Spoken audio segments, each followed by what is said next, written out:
Hello and welcome to another edition of Toys from the Attic.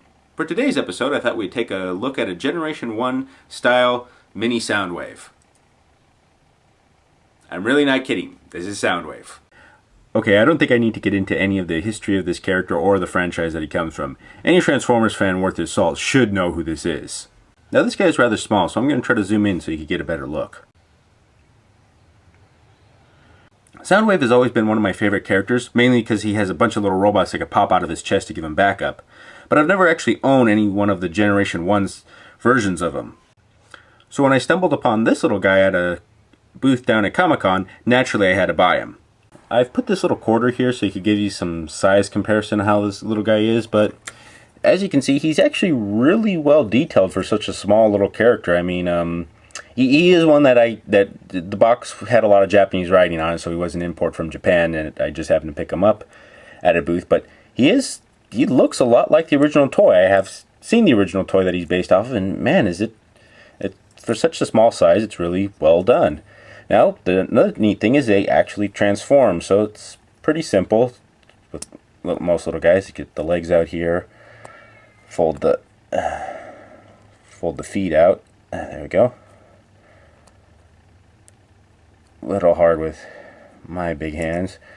Pull the arms out, pull the head up, and you got your little Soundwave right here, which is actually pretty cool.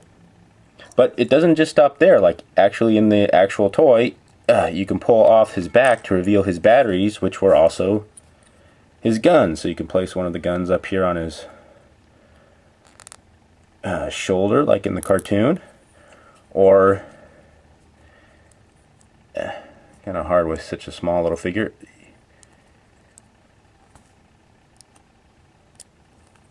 Dang it.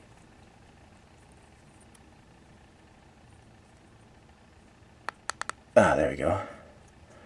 You can place one of the guns in his actual little hand, so it's a really well detailed little figure. Arms turned, but I haven't transformed him for a while, so I don't really want to try breaking any of the little parts off of him. So that's pretty cool. You got a really nice little detailed figure. But the most surprising thing is that that amount of detail doesn't stop there. His chest actually opens, and you can reveal a little mini tape cassette as well. I'm going to put him back here. And now the tape cassette, it's going to be very hard to see right now, especially with my hands, actually will transform itself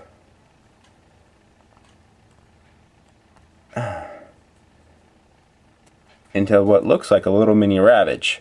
Now I know there's not a lot of detail on this little guy. If you can see it, it'd be better to see it right there. There's not a lot of detail on this little guy, but when you're getting this small, what can you expect? But the fact that you can get a little tiny Ravage and a little tiny Soundwave at this small size, it's actually a pretty cool pretty cool little transformer. I haven't been able to find any of them on eBay, but if you guys really like these things, I would definitely say seek them out. I don't know how much they're running for, but they have others besides these guys. They have a little Megatron that I might review at another point in time, and Optimus and a few other characters, but these guys are definitely cool. Oh. Once again, thank you for watching.